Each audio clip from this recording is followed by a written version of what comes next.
Welcome to Holding Space with Authentically Amy. This is a place where you don't have to perform, prove, or hold it all together. You're allowed to exhale, to feel, to speak, or just be. Here, your truth is safe, your emotions are honored, and your soul is gently invited to the surface. I'm not here to fix you because I don't believe you're broken. I believe your soul already knows the way. My role isn't to give you advice, but to hold a steady frequency of love so you have space to rise. This podcast is an extension of my own healing. If you're here, you belong, and I'm honored to sit beside you. Welcome to another episode of Holding Space with Authentically Amy. I'm your host, Amy Thurman, and I'm so glad that you're here. Thanks for tagging along and continuing to follow these episodes. You guys are loving these, and I'm so grateful. You're sharing them. You're sending me guests, and I just can't thank you enough. Today, I have with me Ruthie. Ruthie, it's so great to have you. Thanks for joining me, and I'm eager to learn more about you today.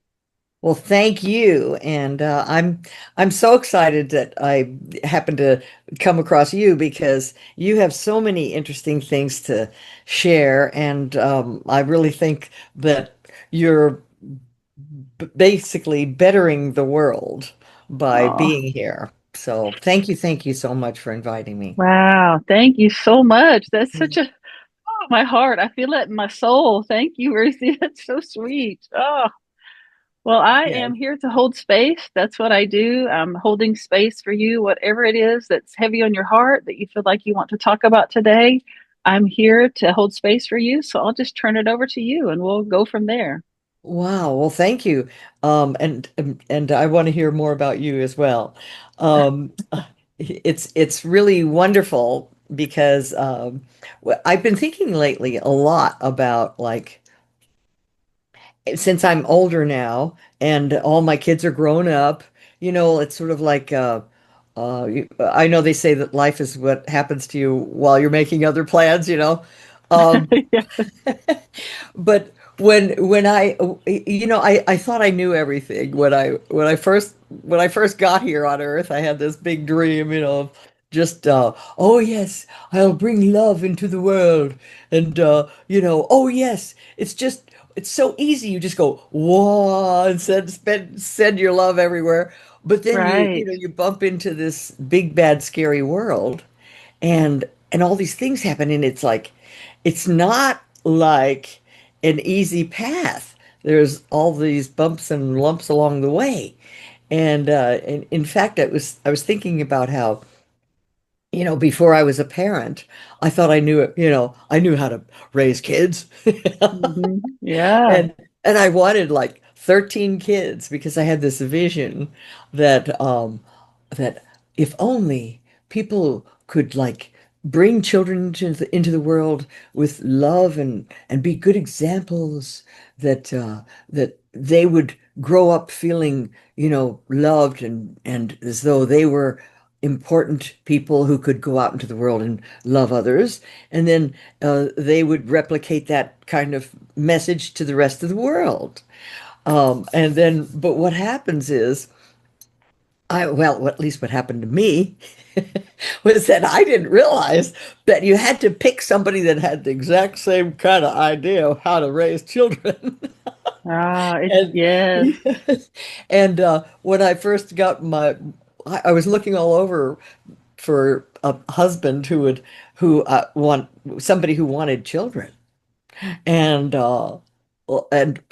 so all these guys didn't, like nobody wanted kids. And so but finally somebody came along who did.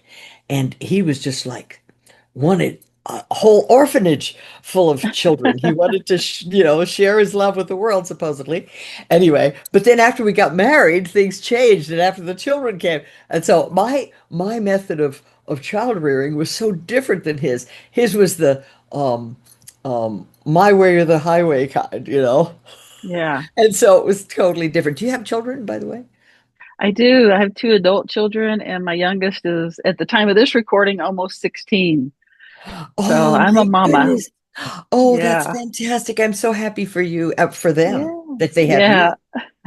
Well, that you need one of those bumper stickers now that says, hire a teenager while they still know everything. Right? Oh, that's so Isn't funny. that true? You know, you were talking about love, and Uh-huh. I love that. At the time of this recording, I have really, really been trying to normalize telling people that I love you, Hmm. saying I love you to people. Uh-huh. And that makes Yeah. people, and I'm noticing that makes people uncomfortable. I've And, noticed that too. and, right? Because Hmm. they don't really know who I am. They have seen me, but they don't really know me, and I don't really know them. But Hmm. to say I love you and to hug them, it makes people Yes. uncomfortable. But I feel like that's our world needs that. Our world needs us to be that. Instead of saying, let's show love, I think we need to be love. We literally need to embody love. And I feel like that's what you're talking about. I couldn't agree more. And there's a lady that I study with, and we have an intention group. I don't know if you know about intentions. I think you do probably, right? Well, but some of the audience might not. So go ahead Okay. and Well, explain it. Yeah. Lynn McTaggart, she started this, I guess you could call it a program. Basically, she understood that um, whatever you focus on grows stronger in your life. Where your focus goes, energy Goes energy flows. flows. And so what she does is she gets people together, and what we do is we all cooperate on intending for the same thing. So like Mm. whatever in our intention is, say like she does these big like 300,000 or 30,000 people will get together online and on the same time focusing on world peace for a certain spot in the world that's having trouble. Wow. And then they've noticed it really like settles down, things happen. So if you do it in your personal life and you set an intention that, for something good, rather than complain about the problem, because when you as Raymond Grace, who's another spiritual, I guess you could say, teacher or whatever, he says that whatever when you worry, it just feeds the problem. It Hmm. doesn't make it any better. So, like, rather than worry, you picture the end result that you know would be good, and you focus on the fact that whatever your imagination is creating reality. In fact, Right. Einstein said that. He said, Yeah. imagination creates reality.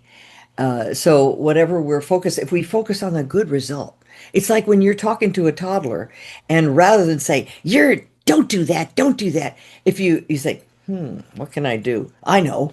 You just gently pull their attention somewhere else and say, and while they're doing something bad, you just say, oh, hey, good. Look at this. Did you see that flower over there? Oh my gosh, overnight it blossomed. It wasn't there this morning or something, Yeah. distract them to something else, get their focus on something else, and then they'll start going in that direction.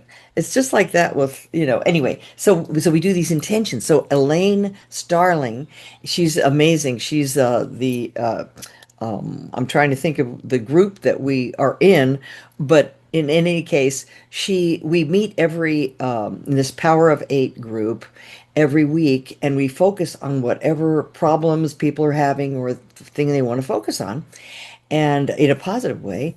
And she says the same thing you did about how she gets overwhelmed with this feeling of love for everyone. And like when people are driving by her house, she always waves to them, even if she doesn't know them. Yeah. And then one day she had this insight. One lady looked at her like, "Who are you? Wait, you don't even know me." And suddenly Hmm. it was like her intuition said, I have to love you before I know you. Mm. That's And she beautiful. sends her love out first before she knows somebody. And that's what you're doing by saying, Yeah. I love you. I mean, that's kind of like if Gandhi was alive today, he would probably do the same thing, Yeah. you know? Yeah. I agree. And Yeah. one of the main things that I teach is authenticity. And once we learn to own, embrace, and live from our the authentic place, our authenticity, our core of authenticity. Why can't I think? Why can't I talk? Like it's my brain is not functioning right now. That's Like okay. our true authentic self. A lot of times that means that you have to remove people from your life, or you remove yourself from them because they are no longer aligned with who you are authentically. And what I have learned to do is, in doing that, is I send them away with love. Like we don't agree, we have all these differences now, but I'm separating myself from them with love. Like I'm sending them Right. with love. I'm not sending them with Right. hate or with judgment, Yes. or because they're not choosing to be their authentic self. I'm not Mhm. doing any of that. I'm sending them with away with love, and I that has like been that. very powerful. It really is. It leaves the door open for love. It just leaves the bridge open. And yeah, I have really found that to be very powerful. I like You that. need to And talk because my brain is just not functioning. I don't know that's what's okay. happening. You're doing great. You know what you just said about having to basically move people out of your life, but do Yeah. it with love. Yeah. Because that's been a big thing all over the internet. You hear about toxic people and what do you do and don't let them in your life and this and that. But a lot of times I think when people first realize that others are being toxic in their life, because like you wonder how come after they leave I feel so and while they're Mm, here I'm like, oh, I feel like so like I can't relax. right. And then Yeah. so but so people who do affect us like that, it's sometimes it's I know if it's family members it's hard to kind of get them out of your life in you don't want to do it in a mean way, but Sure. sometimes, I mean, like in the process, and this is all a learning process of how to get these toxic people out of your life. So it's sort of like, for me, it's been a situation where I've had to learn, like, to do it your way of Mm, doing it nicely. Uh, yeah. it's like I have to once I keep my bubble of light around me, through meditation and prayer, and I'm in my peaceful place. And then when they come in, I have to keep that, I say, okay, God, please stand at the door of my mind. One of my friends had this technique, Diana Coburn. She's a magnificent writer who has many books on Amazon that that talk about positive stuff. Anyway, she's been a meditator since, well, I met her when I was in my early 20s, and she taught me how to pray and stuff. And one of the things that she said was that, like, when people are rude and mean and toxic around you, what she does is she says you just picture between you and them, you picture whatever is your representation of God, whether it's say light, a big light between you, or say a big cross if you're, say, believe in Jesus, or Jesus is standing there between you, or an angel, whatever it is you feel is angelic or divine presence, you picture that between you. And then everything they say, instead of going to you, it goes boing and hits them. It hits that Mm, angelic presence. And then it doesn't hit you because you're inside your protection of light. And then you can reply to the light, and you're not replying to their toxic person. And oh my gosh, that saved me so many times. And so, but it's hard to do in the moment yeah. sometimes. It is, it's really beautiful. And I feel like I need to say this right here, that this is not toxic positivity, because that's the buzzword these days, that there's toxic positivity. No. And that's not what we're talking about. To me, I see it as a kindness to myself. This is self care. This is me Hmm. caring for myself and giving myself what I need to be able to be the beacon of light and love that I'm meant to be for this world. That I Right. have to do these things. I cannot just allow myself to be subjected to just anyone's energy. It's coming to that. Like we Exactly. cannot just throw ourselves out there No. and be open to just anyone's energy, that we have to be Hmm. discerning about it and understanding Exactly. whose energy we need to let into our bubble, because it It's makes a so big difference. true. It's so Yeah. true. And exactly what you're saying, my daughter, when she was 12, she became one of the counselors at the church we went to at the time, and it was had a great youth program, and partly because she was in it.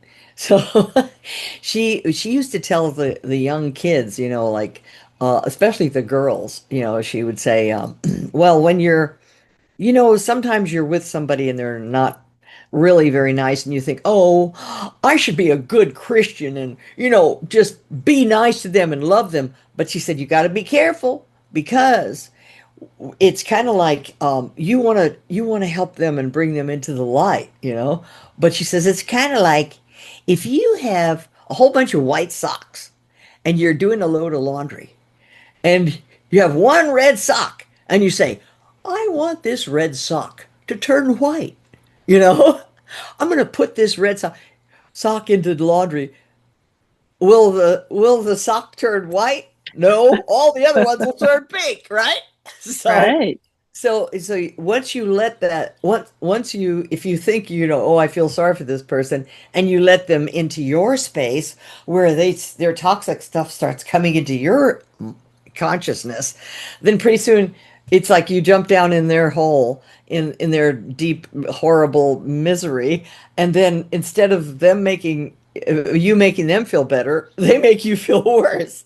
So you have to stay outside of their pit of misery and lend a hand, but don't jump in the pit with them, right? It's so Oh, true. So yes. true. And our bodies really tell us. Like I have learned this. The more I pay attention to how my body feels around different people, I can tell if that's a person I need to let into, if I need to allow their energy to come into my inner circle.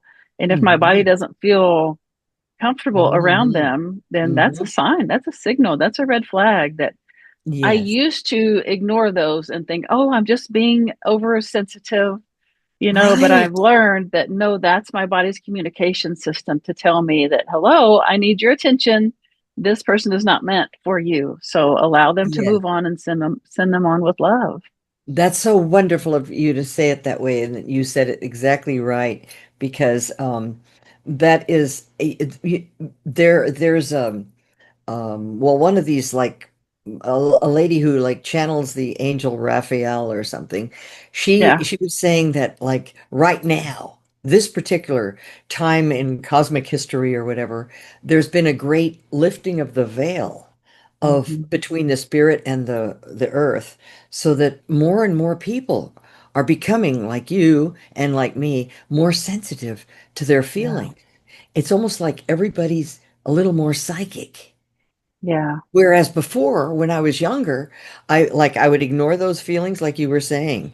Those feelings, you think, oh, I'm just being too sensitive. You should be Hmm. nice to this person who's not very nice. And then, Yeah. pretty soon you're feeling all icky too. So exactly right. We're all becoming much more aware of what's going on around us.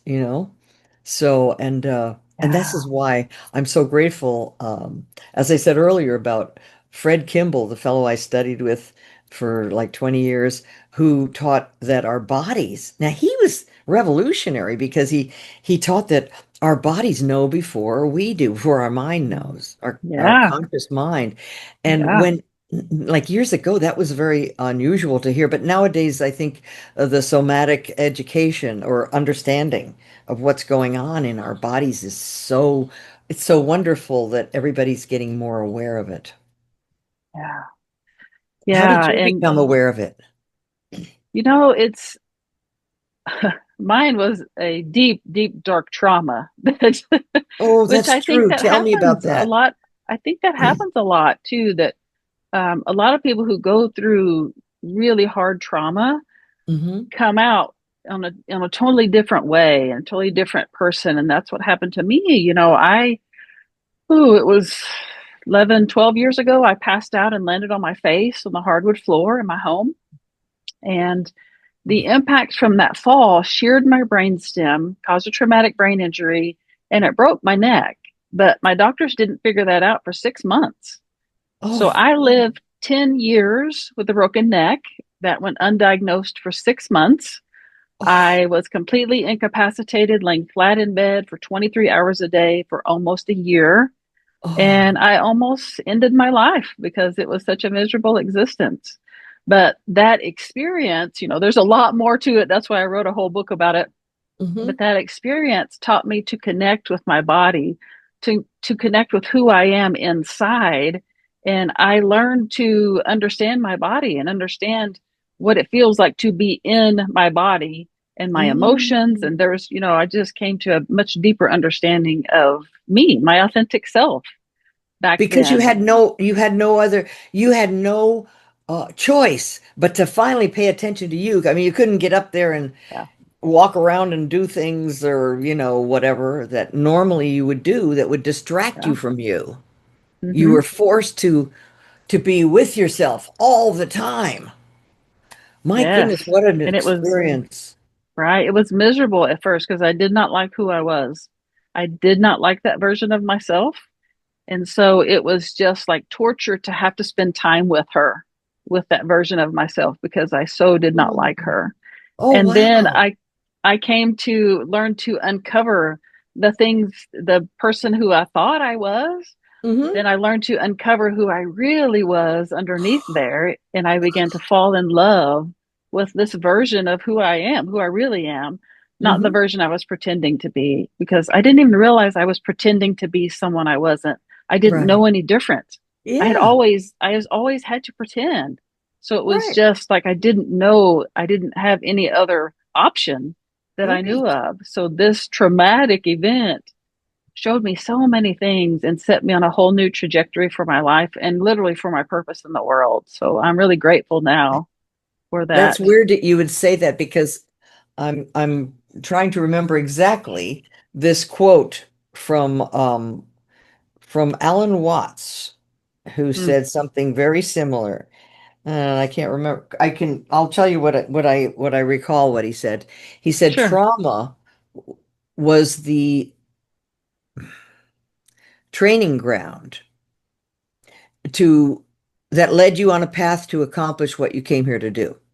Mm, He said that. And it, it it's just so true because, well, I also studied with Derek Rydall. I don't know if you've heard of him.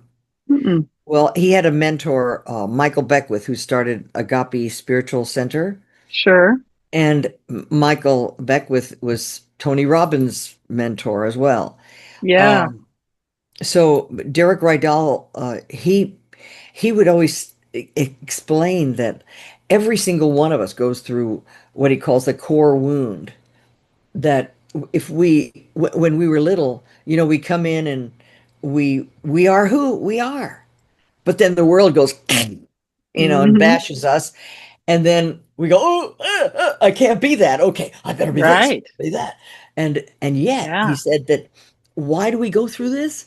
We go through it because we think it's a bad thing, but because we're trying to chameleon ourselves into learning what the world wants of us, we're actually learning skills that we never would have learned if we hadn't had that horrible trauma. Mm, And whether they're skills of like learning to pay attention, um, you know, maybe we become hyper vigilant. Maybe we become super sensitive to other people's suffering because we suffered. Whatever it hmm. is, the lesson we have to learn. And I mean, that's what Edgar Casey said, right? Edgar Casey, you know who he was? Yeah. The sleeping prophet from the 20s and the 30s. Well, he used to always like fall asleep every afternoon around 4 o'clock, and he'd have this like he'd go into this like half sleep, and people would line up outside his door to ask him questions when he was in that half sleep, because like if it was like a sickness, like their kid has pneumonia or something, whatever it was, he would reach up into the collective unconscious and he'd give them answers. It was kind of like better than AI. Yeah. What do I do with this problem I'm having? And he would give them answers. So, and they were all like amazingly effective. So, one of the things that he said, because he started talking about past lives and our ancestral DNA and all kinds of things, and so he would tell people that before we were even born, that we chose that our higher self was the one that was knowing what we needed to accomplish, that we came into this world to learn, to raise our consciousness, and that we chose certain things in order to learn lessons. And we chose our parents, even if they were like rotten parents or something. Hmm. And Yeah. we chose whatever, like our life path, basically, the general life path. So when I think about it, I mean, we don't know, but whatever it was that we complain about was something we chose. That's so funny that you said that because last week was a really hard week for me. I really struggled last week. And so I do this sometimes because I know all of that you just said, and I'm very connected with my higher self. And so sometimes I will like scream up to the ceiling, like I'm talking to my higher self, like, I know I chose this, but I don't like it right now. I was simply yelling at my higher self, I know we chose this, but it is not fun right now, just Well, I am so lamenting. glad that you said that because then I know I'm not alone. Yeah, yeah, Yes, I've done that too. I've done that too. yeah. But you know what? I think it's a wonderful thing because when you're connected to your heart and your passion, you know, I remember there was once when I was really angry at my husband and like I was driving in the car and I was yelling at him while I was driving in the car and say but I was actually having a conversation with God too and say Yeah, why can't he just be nice, or something like that. yeah, And then yeah, and yet it was releasing my feeling to the God, and I don't know why it is, but we have to get into those deep, deep parts of our heart and ourself in order to get any kind of change. We can't just stuff it like what is the word you used? Spiritual bypass, where you stuff it. You say, "Oh, everything's fine." Is that how what spiritual bypass is to you? I don't know what yeah. you meant, but yeah. So it's really Yeah, and important. it's, I'm not a yeller. Like I don't yell. That's not who I No, am. I neither never have neither do been. I. But I feel like we have to, like our bodies, sometimes it just gets so full that we have to let it out somehow. We have to get it out. Yes. I Hmm. go for walks, I do grounding, I do all Yeah. the things, but sometimes you just need to scream. You just need to Yeah. yell. And so I feel Yes. like it's safest just to yell at the ceiling and, aim it at whoever you think is up there, whoever you expect to Yes. be up there, I you can think tell you're them. right. As long as you're not Yeah. yelling it at the person, because it doesn't do Yeah. any Yeah. good when you yell at them. Hmm. Oh. But it's Yeah. so, yeah. And then the other thing that's good that I've found is very effective is crying. Yeah. Because a lot of times when I very first learned to meditate, and even now, if I have something that's really bothering, that it's heavy on my heart, maybe one of my kids, and I'm worried about them, and I think, I know I'm not supposed to worry, but God, what am I supposed to do? I love them so much, and I just want them to do what's good for them, and sometimes the only thing I can do is cry because I'll Yeah. think, I don't know what to do. I think, okay, did I do something wrong? Was I a terrible mother and this is the reason why they're going off course or something? Or whatever it is. And then I remember that, oh yeah, my mother used to probably cry about me and I didn't know it. Yeah. Yeah. So, I read some research lately that says that tears actually have metaphysical effects, like not manufactured tears that you are trying to cry, but just genuine, authentic tears Mhm. send out messages metaphysically that we can't be sent out in any other way but through tears. I So think you're right. right, and it's true. I read the research on it, and so Really, I you have used to, actual research on yeah, it? I I used would to love hold to see. back. I would love Yeah. to get it. If you send out an email, maybe you can make that one of your posts. Here, the actual research on, why tears are effective or metaphysically they change things.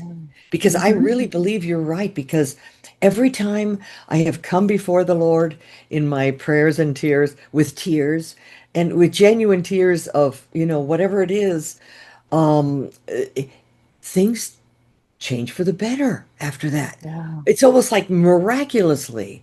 And it's so Yeah. painful while I'm going through it. But once it's over with, once I let it all out, and I Mm-hmm. figure, well, God, it's up to you now. They always say, when I say they, not everybody says it, but I heard a preacher once say, bring your prayers to the altar, put them on the altar of God, and leave them there. Don't keep pulling them back and say, well, let me worry about it. Give it to God. Let him worry about it. And the other day, well, a few weeks ago, I was so worried about one of my kids, and I have 7 children, by the way. So Oh, wow. there's always more to worry, But so like I was feeling bad and thinking, oh no, I'm a terrible mother. What have I done? And oh no. And thinking about things, old crap from years and years ago, I might have screwed him up in some way, you know. So feeling guilty and horrible. Anyway, but I was thinking, I don't know what to do, God. You have to handle it. So I was, praying and praying. And as I was praying, and because I woke up in the middle of the night with this, inner agony. And they say if you pray, if you meditate in the middle of the night, if you wake up in the middle of the night with something on your mind, that's the best time to bring it before the Lord because there's a thinner veil between this world and the next. And in the middle of the night, when you're half asleep, your brain frequency is at a closer to God level or whatever. So, so I was, so I woke up and as I was praying and crying, all of a sudden because I was in a sort of half sleep, I saw this vision and there was like a figure of this man and he was glowing and it was like all dark except for his glowing figure. And he said, okay, now we got this. Are you going to trust me? And all of a sudden Wow. I thought, oh my God, here I'd been praying and praying and praying other times and still, like pulling it back from the altar of God and worrying about it Right. myself, like my prayers were going to make a difference. Okay, so he comes to me and says, okay, we got this. Are you going to trust me? And Wow. it wasn't with a mean face or anything because it was all just everything. He was in a silhouette of light, but it was firm. It was like, are you going to trust me? And I realized, oh my God, am I trusting? Okay, I guess I gotta, yeah, I've got to trust. So I said, Mhm. okay, I'll trust you. I'll trust you. He said, you got to trust me now, right? And I said, yes, I'm trusting you. And after that, I just went, wee, it's not in my hands anymore. I felt so relieved. I felt this great peace, like I gave it to God. He's on the job.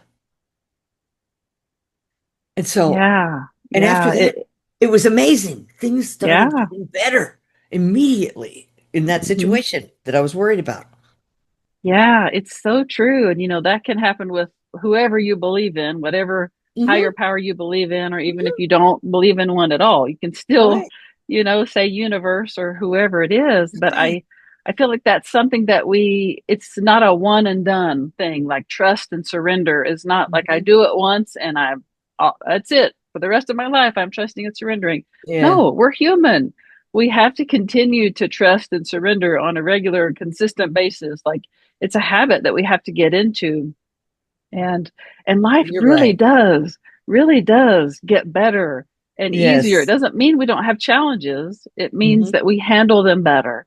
Like we don't Yes. stress as much about them, and we allow them, like with Yes. me, I've learned to just allow them to be what they are and, Yes. enter it with love and Oh, that's everything just works wonderful. out. Yeah. Well, that's Yeah. great. And you know what? I guess it's kind of like what you just said reminded me of Mel Robbins' book, Let Them, Yeah. right? You've got to Hmm. you finally give up your what do they say? Your omnipotent fantasies that somehow you are changing, you can do everybody has their own, that's why God gave us like free will, right? We Yeah. each person has free will, so we got to let them have their own free Yeah. will, you Hmm. know? And by the way, Yeah. I wanted to tell you that I just love the lighting that you are using. I don't know what you're doing, but I'm Oh, still trying to figure out some good lighting for my, my little Zoom meetings and stuff. But I love your lighting, and I need to probably pick your brain later about what's the secret like bulb or light thing that you use. well, thank you. I have tried many different things, so Oh, you have. Okay. I can share with you later. Yeah, my Okay. little setup I have here.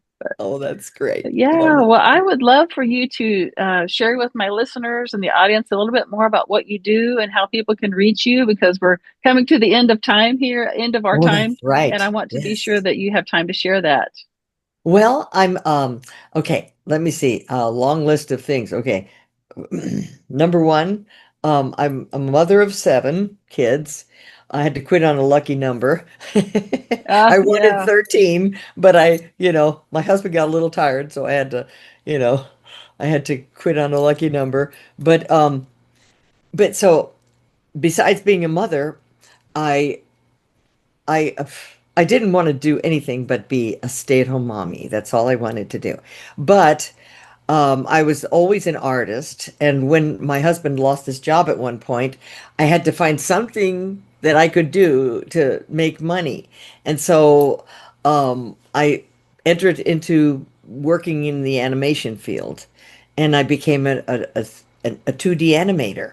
And so I worked on like Scooby-Doo, the Smurfs, the Simpsons, the Jetsons, the Space Jam, Fern Gully, the Aladdin 2, Pocahontas 2, and Wow. all the Keebler elves and all these commercials and things like that. So, but it was wonderful experience that even though I cried every day when I had to go to work and leave my kids, Hmm. it ended up, you know how they say sometimes the worst thing that ever happens to you ends up being the best thing that ever happened to you. Yep, I do know. Yes. Well, well, it ended up that because I had to work in animation, I became a better artist by hanging around these amazing people who were just really the cream of the crop, and it made me better. And then after 27 years of working in animation, I ended up being, retiring. And because I had the pension benefits of all those years, it paid for the fact that I'm living in the Motion Picture Television Fund retirement home, which is a Mm. place in Woodland Hills that is a really fabulous place for people who are retired from the motion picture industry. And Wow. yeah, so and both of my husband, okay, I've had 2 husbands, and the first one passed away, and what I when I met my second husband, I used to introduce him, and I'd say, "This is my second husband. My first husband died," and he would say, "And I had nothing to do with it." And he was so funny. He used to say he was half Irish, and he'd say, "And the other half is entirely human." But Sounds like a anyway, character. yeah, he was really wonderful. He was a musician, and I am a musician as well. I see that And guitar so, behind you. Yeah. yes, and so it was such a strange journey because my first husband, when we first got married, we worked for the Beach Boys. The Mike Love of the Beach Boys needed a property manager, and so we became his property managers.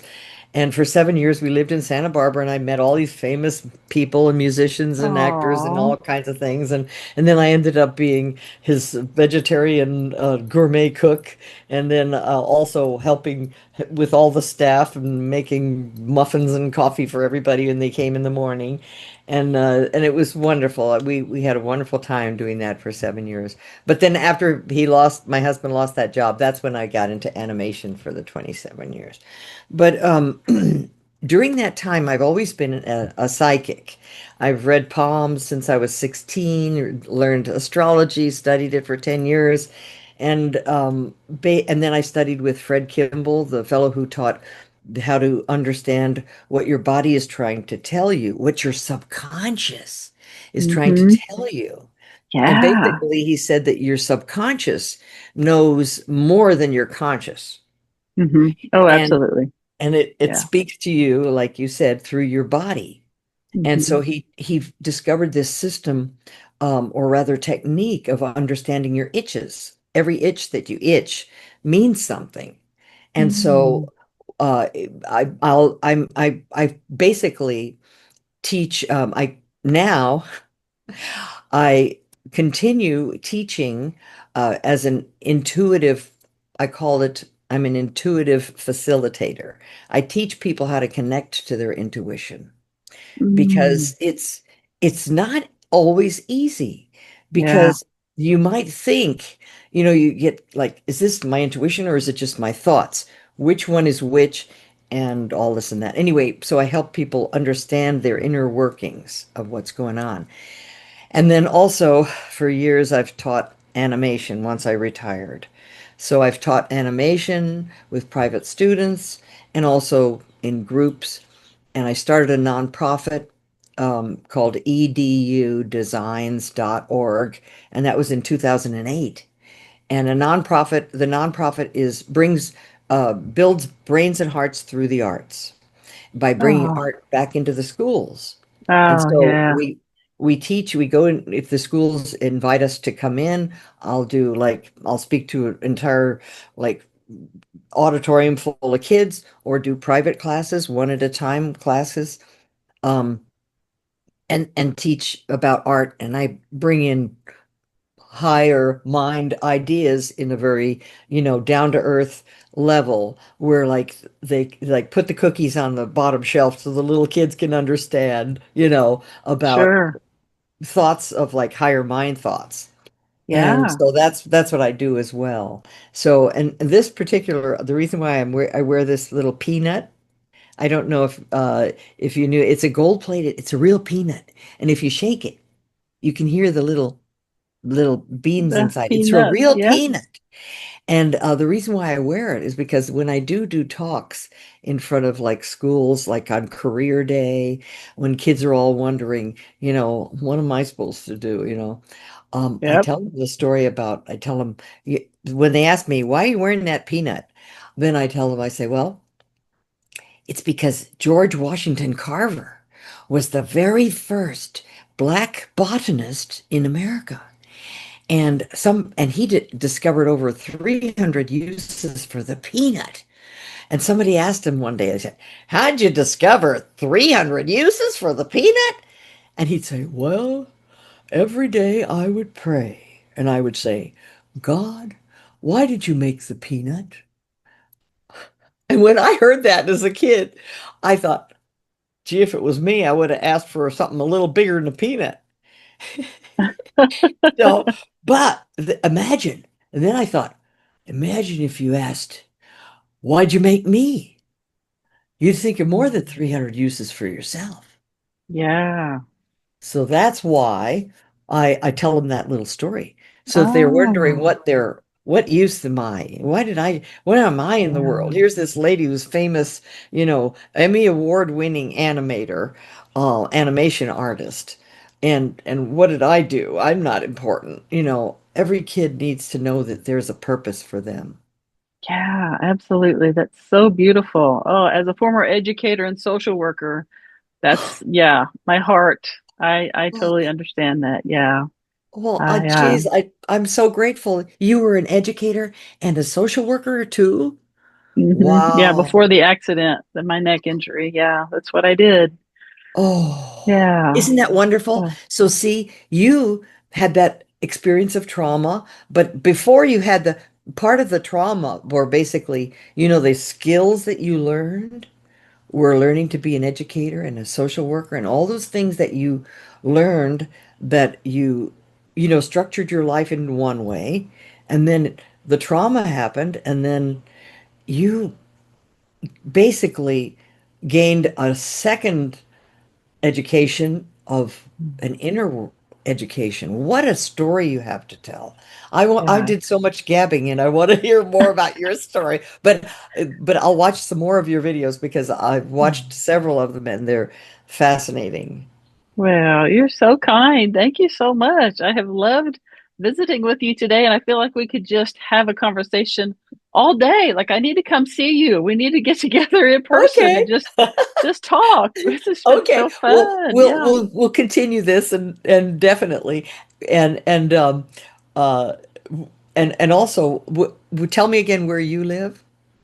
I'm in Oklahoma, Norman, Oklahoma. Oklahoma. Uh-huh. Oh, that's great. Well, I love the move the what do you call it? The play Oklahoma. Yeah. It was one of Hmm. my favorites that I memorized all the songs on the record, and we used Oh, to listen to it yes. all the time. I, And yeah, oh, me that's too. great. That's great. Yeah. And Well, well, thank you. Thank you're you so welcome, much for hon. being here. I'm just really, really Yes, grateful. I want to be thank respectful of your you. time. Okay, well, may I And give one more? I just want to yes, tell my please. website addresses. Yes, please Okay. do. Because my website for my I have a parenting website called gomommygo.com, spelled Uh, GOMOMMYGO, and then there's with all these resources like free behavior charts where I illustrated all the different things like you want to thank, don't spank, and give them positive things they can do. And then you download this master chart and it has 90 different pictures that represent different like things you want them to do, like say please and thank you, or whether it's take a bath or go to bed or whatever it is that they have to do. The positive things, pick up their clothes or put them in the laundry basket or whatever. Different things, 100 different things or 90 different things. And then that's Go Mommy Go. Then there's another site I started called Spirit Led Supermoms, and it's spirit and then hyphen LED led hyphen supermoms, spirit led okay. supermoms.com. And that one is for women to help them. It's where I'm teaching the techniques of how to understand themselves. And I've just recently been finishing up my memoir. I'm writing a memoir, and it's full of cartoons because Oh, when my kids were little, they would just like say the funniest things. And before hmm, kids are 7 years old, up until that age, they're in their theta brainwave state, and they're just trying to understand the world. So they say really right. goofy things, Yeah. like one day my I was changing my son's diaper at 6 months old, and he kept putting his foot in his mouth and trying to suck on his toes. And my Hmm. 6-year-old daughter was watching me change his diaper and trying to keep his foot from going in his mouth so I could change his diaper. And Right. uh, and I said, "Gee, I wonder if babies do that if babies do that when they're in their mommy's tummy." And she said, "I did. That was all I got to eat." Oh, I love it. So anyway, so it's full of cartoons That's and fun. it's called Baby in the Bathwater Okay. because I was the baby. I was basically almost throwing out with the bathwater because I was a giveaholic and Mhm. codependent, and I didn't know how to take care of myself. Yeah. But just recently learned self-care. I had to grow up and retire and go through all these things to finally realize that I think you should pay attention to yourself once in a while. So, So I, true. so anyway, so it's my Yeah. journey from being a giveaholic to finally figuring out, be nice to I yourself. I Yeah. love that. Oh, I'm so excited for that. Keep me Thank you. posted. Maybe by the time this airs, it will be out and we can include that too. But yeah, Oh, I'm that would just be so excited. great. That would be Yeah. great. I will aim Yeah. for that because I really want it to be out soon and I've been working on it for so many years. Yeah. Yeah. There So, you go. Now you have some motivation, a little bit of a deadline. thank you. Thank you. Yeah. All right, Ruthie. Thank you so Okay. much again for being here. It was just been such a Thank pleasure you. to visit with you and to learn more about you. Just so grateful. Thank you. And I'm so grateful for you. Thank you. Yeah, of course. Well, thank you all for being here, for watching and listening. Please share this so that we can get Ruthie's message and my message out to the world to help spread love and cheer and joy and hope more prevalently and more broadly. And if you are interested in being a guest on the show or have someone that you know would be interested in being a guest, please email me, amy@getamyshelp.com, or go to my website, getamyshelp.com, for more information on my speaking engagements, my books, my courses, all that's in my website. That is my website, but my social media links are there as well. So until next time, I will be here holding space for you. Thank you for being here. And to my guest, thank you for your honesty, your courage, and your truth. It's an honor to hold space for people like you. If something in this episode stirred something in you, if you breathed deeper, softened, or felt a pull inward, consider this your invitation. Whether you're ready to share publicly or prefer to remain anonymous, I'd love to hold space for you too. This work isn't just for podcasts, it's for people everywhere.